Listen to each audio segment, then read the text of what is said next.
नमस्कार। अच्छा, जब हम विरासत के बारे में सोचते हैं तो जहन में क्या आता है? शायद पैसा, प्रॉपर्टी, जमीन जायदाद, है ना? लेकिन क्या कभी सोचा है कि कोई ऐसी भी विरासत हो सकती है जो इन सबसे कहीं ज्यादा कीमती हो? आज हम एक ऐसे ही बड़े दिलचस्प आध्यात्मिक कॉन्सेप्ट को समझने की कोशिश करेंगे जिसका नाम है एक असीमित विरासत। तो चलिए शुरुआत करते हैं एक बहुत ही कह सकते हैं रहस्यमयी लाइन से। लाइन है, मीठे बच्चे, बाप की ये वंडरफुल दुकान है जिस पर सब वैरायटी का सामान मिलता है, उस दुकान के तुम मालिक हो। अब ये सुनने में सिर्फ एक अच्छी बात लग सकती है, लेकिन असल में ये एक पहेली है। भाई कौन सी दुकान है ये, और उस दुकान के मालिक होने का मतलब क्या हुआ? आइए मिलकर इस रहस्य को थोड़ा सुलझाते हैं। देखिए, हमारी इस पूरी पड़ताल का जो आधार है वो है 2 अप्रैल 2026 का एक आध्यात्मिक प्रवचन जिसे मुरली कहते हैं। मुरली यानी बांसुरी, जो एक तरह से दिव्य ज्ञान के मधुर फ्लो का प्रतीक है। तो यही डॉक्यूमेंट आज हमारे लिए एक रोड मैप की तरह काम करेगा। तो अब सबसे बड़ा सवाल यही उठता है कि ये जो रहस्यमयी दुकान है वो आखिर है क्या? जाहिर है ये कोई ऐसी दुकान तो है नहीं जहां दुनिया की चीजें बिकती हों। तो फिर यहाँ मिलता क्या है? और सबसे बड़ी बात, कोई इसका मालिक बन कैसे सकता है? चलिए इस रहस्य से पर्दा उठाते हैं। ठीक है, तो आइए इस दुकान के अंदर कदम रखते हैं। हमारा पहला पड़ाव है पिता की अद्भुत दुकान, यानी असीम चीजों का खजाना। यहाँ पर पिता शब्द का इस्तेमाल एक दिव्य, एक अनलिमिटेड सोर्स के लिए किया गया है। वो शक्ति जो इस कमाल की दुकान को चलाती है। और यही वो चीज है जो इस दुकान को इतना खास बनाती है। यहाँ कोई दुनियावी सामान नहीं मिलता, बल्कि यहाँ है आध्यात्मिक खजाने। जरा सोचिए, एक ऐसी जगह जहां से ज्ञान का सागर, शांति का सागर या सुख का सागर मिल सकता हो। यही दुकान मुक्तिदाता भी है और पावन बनाने वाली भी। तो ये वो सामान है जो यहाँ मिलता है और इसका स्टॉक कभी खत्म नहीं होता। लेकिन सवाल ये है कि अगर ये असीमित दुकान है तो फिर इसकी जरूरत ही क्यों पड़ी? इसका जवाब हमारी इस दुनिया की हकीकत में छिपा है। तो अब हम सिक्के का दूसरा पहलू देखते हैं, हद के समान की दुनिया, मतलब हमारी आज की असलियत। और ये स्लाइड इस फर्क को बहुत साफ साफ दिखाती है। एक तरफ है बेहद, यानी अनलिमिटेड, जो उस एक दिव्य सोर्स से मिलता है, स्थायी शांति, पवित्रता और सुख। ये एक आध्यात्मिक विरासत है। और दूसरी तरफ है हद, यानी लिमिटेड, जो हमें इस दुनिया से मिलता है, पल भर की इच्छाएं, टेम्पररी इलाज, एक आत्मा को पूरी तरह भर देता है, जबकि दूसरा एक खालीपन छोड़ जाता है। इस नजरिए के हिसाब से असली दिक्कत ये है कि इंसानियत अपनी मूल परफेक्ट अवस्था से नीचे गिर गई है। एक वक्त था जब आत्माओं को आध्यात्मिक रूप से 16 कला संपूर्ण माना जाता था, मतलब वो अपनी पूरी क्षमता पर थीं, दिव्य गुणों से लबालब। लेकिन वक्त के साथ वो सारे गुण कहीं खो गए। तो ये गिरावट हुई कैसे?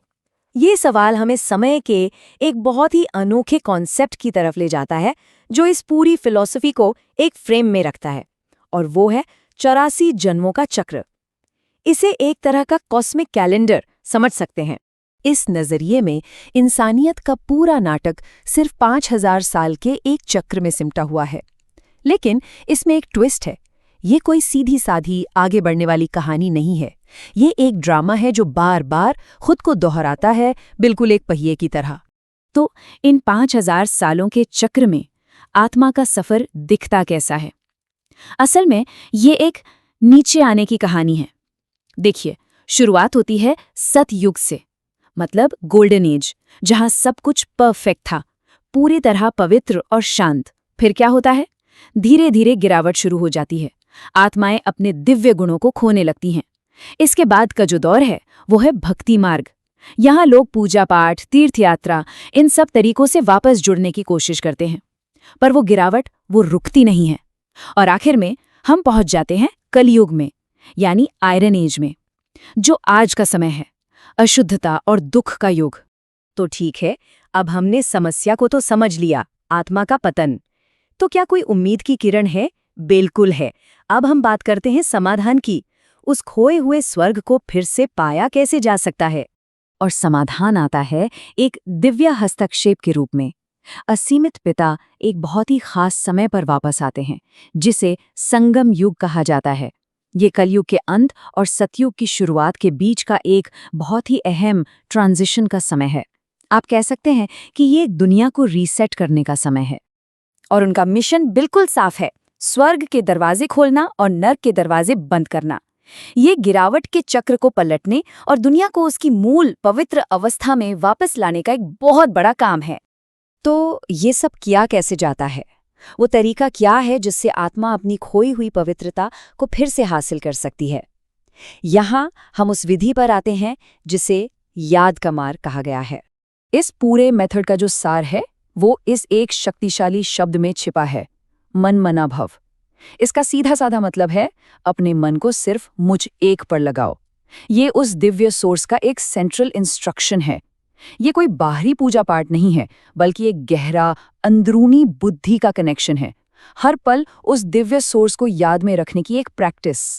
तो ये जो याद की यात्रा है, यही आत्मा को शुद्ध करने और पिछले जन्मों के बुरे कर्मों के बोझ को खत्म करने का एकमात्र तरीका है। ये कोई फिजिकल तीर्थ यात्रा नहीं है, बल्कि मन की एक अंदरूनी यात्रा है जो हमें वापस हमारे असली स्वरूप की ओर ले जाती है। और इस आध्यात्मिक रास्ते पर चलने का नतीजा क्या होता है, इसका इनाम क्या है? ये हमें एक दिव्य विरासत के आइडिया की तरफ ले जाता है। इस रास्ते पर चलकर आत्माएं अपना वर्षा यानी अपनी विरासत का दावा करती हैं। और ये विरासत है क्या? ये है आने वाले सतयुग और त्रेता युग यानी आधे चक्र के लिए दुनिया की बादशाही।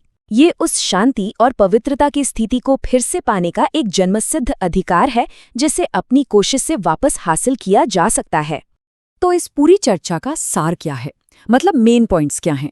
पहला, 5 मुख्य बुराइयों काम, क्रोध, लोभ, मोह और अहंकार, इनको छोड़कर पवित्र बनना है।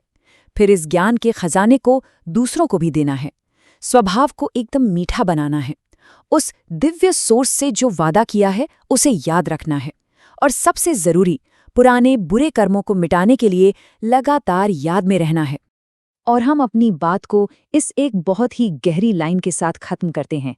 ज्ञानी तू आत्मा वह है जिसमें अपने गुण व विशेषताओं का भी अभिमान न हो। ये विनम्रता पर एक बहुत सुंदर संदेश है जो हमें याद दिलाता है कि सच्चा आध्यात्मिक ज्ञान अहंकार से बिल्कुल परे होता है। और ये एक ऐसा विचार है जो हमें अपनी आध्यात्मिक यात्रा को देखने का एक नया नजरिया देता है।